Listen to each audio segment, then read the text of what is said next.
So, good day everyone. Before I start, let's have a prayer first.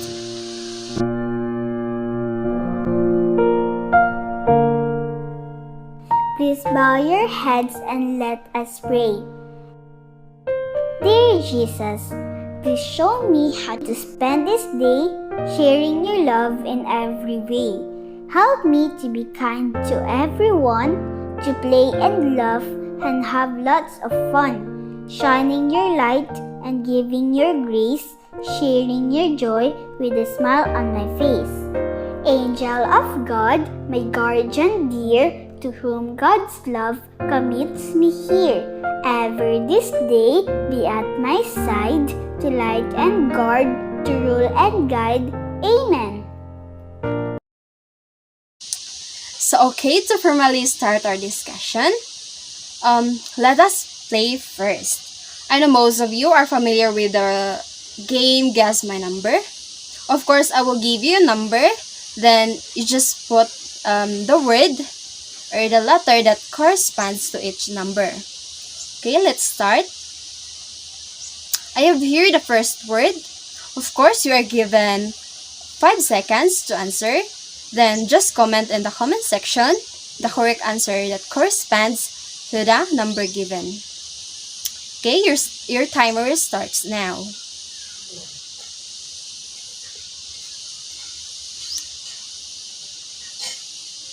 Okay, time's up. If your answer is poverty, then you are correct. The next word. I will give you 5 seconds. Your timer starts now.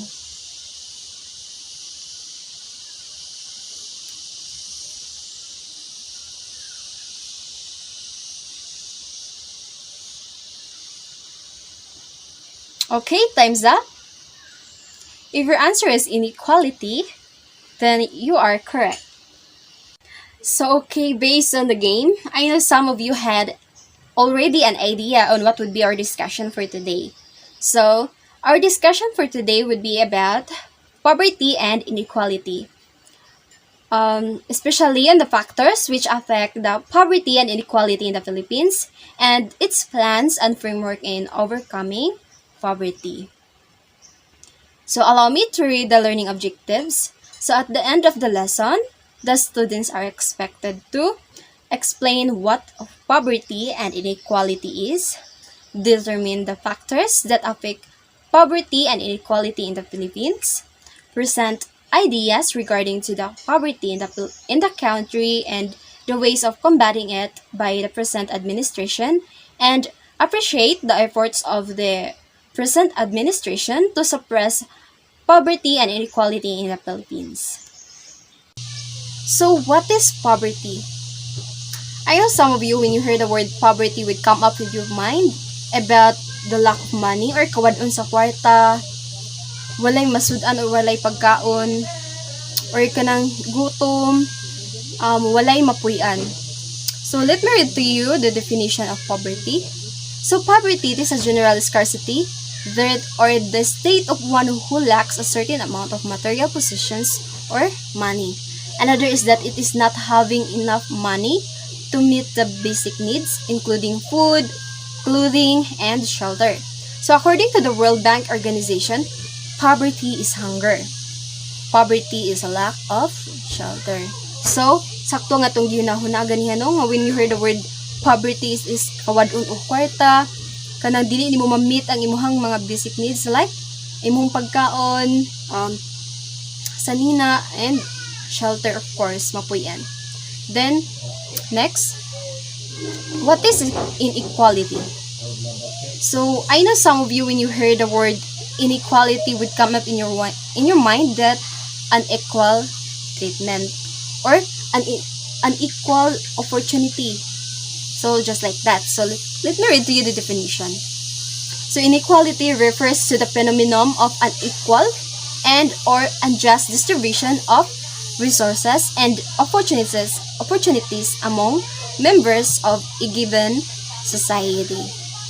So, sakto ang inyong nasa ang inyong ginahuna ganiha pag hear sa word ng inequality nga unequal or an unjust distribution of opportunities to other people, or dili equal ang opportunities nimo og ang uban. Okay, we have her economic inequality. It is also known as income inequality and wealth inequality. So it is the difference found in various measures of economic well-being among individuals in a group, or among groups in a population, or among countries. So it is also the unequal distribution of income and opportunity between different groups in society. So let's talk about the causes of poverty in the Philippines. So poverty in the Philippines is more persistent than the other countries in Southeast Asia, consisting of 7,641 islands. The Republic of the Philippines is a country located in the Western Pacific Ocean. So despite the declining poverty rate in the recent years of 21.6% of the country's population still believe below the national poverty line. Rural areas in the Philippines shows a poverty rate of 36% in comparison to 13% of the urban areas. However, urban poverty has also shown a steady increase in recent years, possibly due to the unemployed and low-income migrants who are unable to afford housing. So the first cause of the poverty is the low to moderate economic growth. So in this cause, or moderate economic growth, has not resulted in poverty reduction. So the average annual, or the GDP, or gross domestic product, increased by only 0.63% per person between 1980 and 2005. So incidence of inequality among regions have also continued to increase, hindering the reduction of poverty. And the second one is weakness in employment generation and the quality of job generated. So in this situation, the weakness of employment generation and the quality of job generated. So some people are unemployed and they are being weak to get their job. And of course, in the Philippines, we are required to you're qualified if you have done experience. If you have no experience in that certain jobs, you're not qualified to enter that job. So in this generation, one of the causes of poverty is the unemployment of some Filipinos. So in the third one is the failure to fully develop the agricultural sector. Yes, it's one of the main causes of poverty. Like, we have a lot of farmers out there, and they have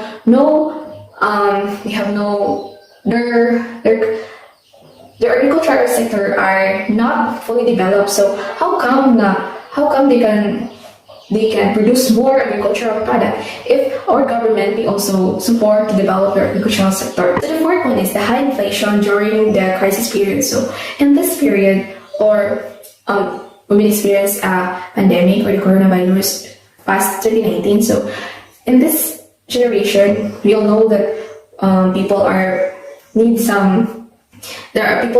having needs and wants in their lives. So during this time, we've been experiencing the high inflation, or the amount of that certain product or some the needs are very high or costly high, so people could not afford if they are unemployed. So the fifth one is the high levels of population growth. So according to the research from 1960 to 2021, the population in the Philippines increased from 26.27 million to 113.88 million people. So this is a growth of 333.5% in 61 years. So the highest increase in the Philippines was recorded in 1961 with 3.39%. So the smallest increase in 2021 with 1.51%. So that was according to that.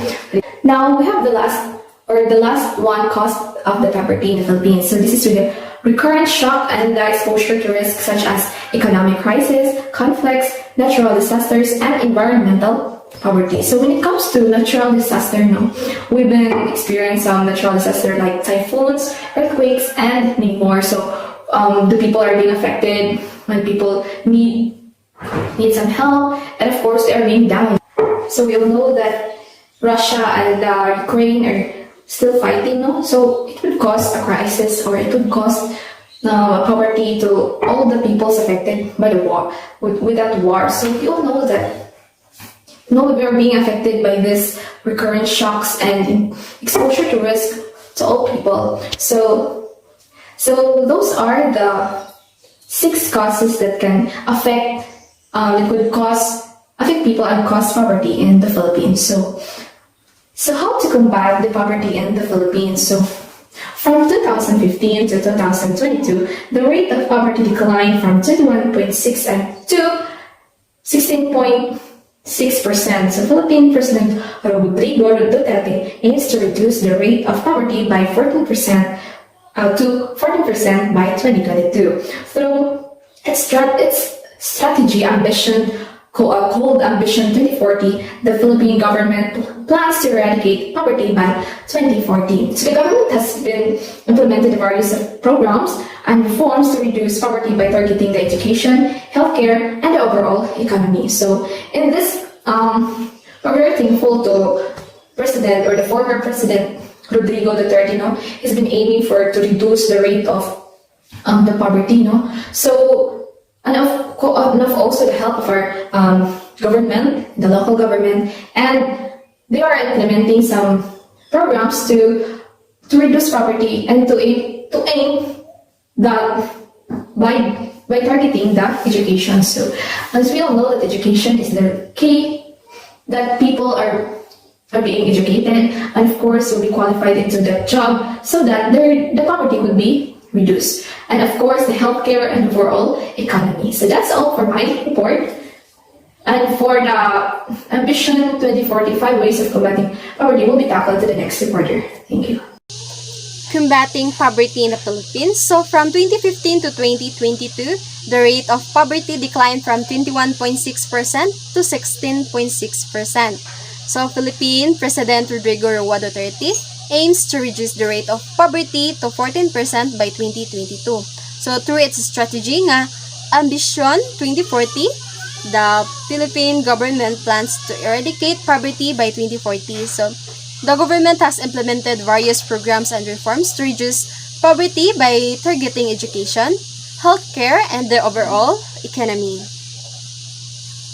Here are 5 ways the program is combating poverty in the Philippines. First, we have greater access to education. A factor of systemic poverty is a lack of access to education in impoverished areas. People gain basic skills and increase job opportunities through education, which can help to combat poverty in the Philippines. Therefore, the Philippines signed the Universal Access to Quality Tertiary Education Act in 2017 to encourage more people to enroll in higher education and to address the issue of education inequality. The government subsidizes the cost of tuition for state universities and colleges, students, as well as other expenses such as school supplies. Private institutions also have access to a tuition subsidy. The Act aims to decrease the number of dropouts in higher education and promote the idea that higher education is available to all. It is like putting an aid to the education inequality, but by allowing people to access quality tertiary education due to the subsidized cost of education by the government. Next is greater access to healthcare. In an effort to improve the healthcare system, President Duterte signed the Universal Healthcare Act in February 2019. The UHC Act provides access to the full spectrum of healthcare by enrolling citizens in the National Insurance Program and granting health coverage to all. While healthcare is not completely free, those in poverty will have more access to health services. To ensure the effectiveness of healthcare, the Act will form the Health Technology and Assessment Council. The council will consist of health experts who will assess health developments such as technology, vaccine, and other advancements. Additionally, the Philippines will allocate more funds to to PhilHealth, which will improve the quality of service and lower the cost of medicine. So, an affordable quality healthcare service for Filipino citizens with improved healthcare system made possible after signed by President Duterte. The third one is family aid. To further efforts to support citizens, the government implemented the Pantawid Pamilyang Pilipino program or 4Ps in 2007. The 4Ps is a conditional cash transfer program to impoverished households. The program gives households grants so long as they meet certain requirements, including keeping the children in school, having regular health checkups, and having parents or guardians attend family development sessions.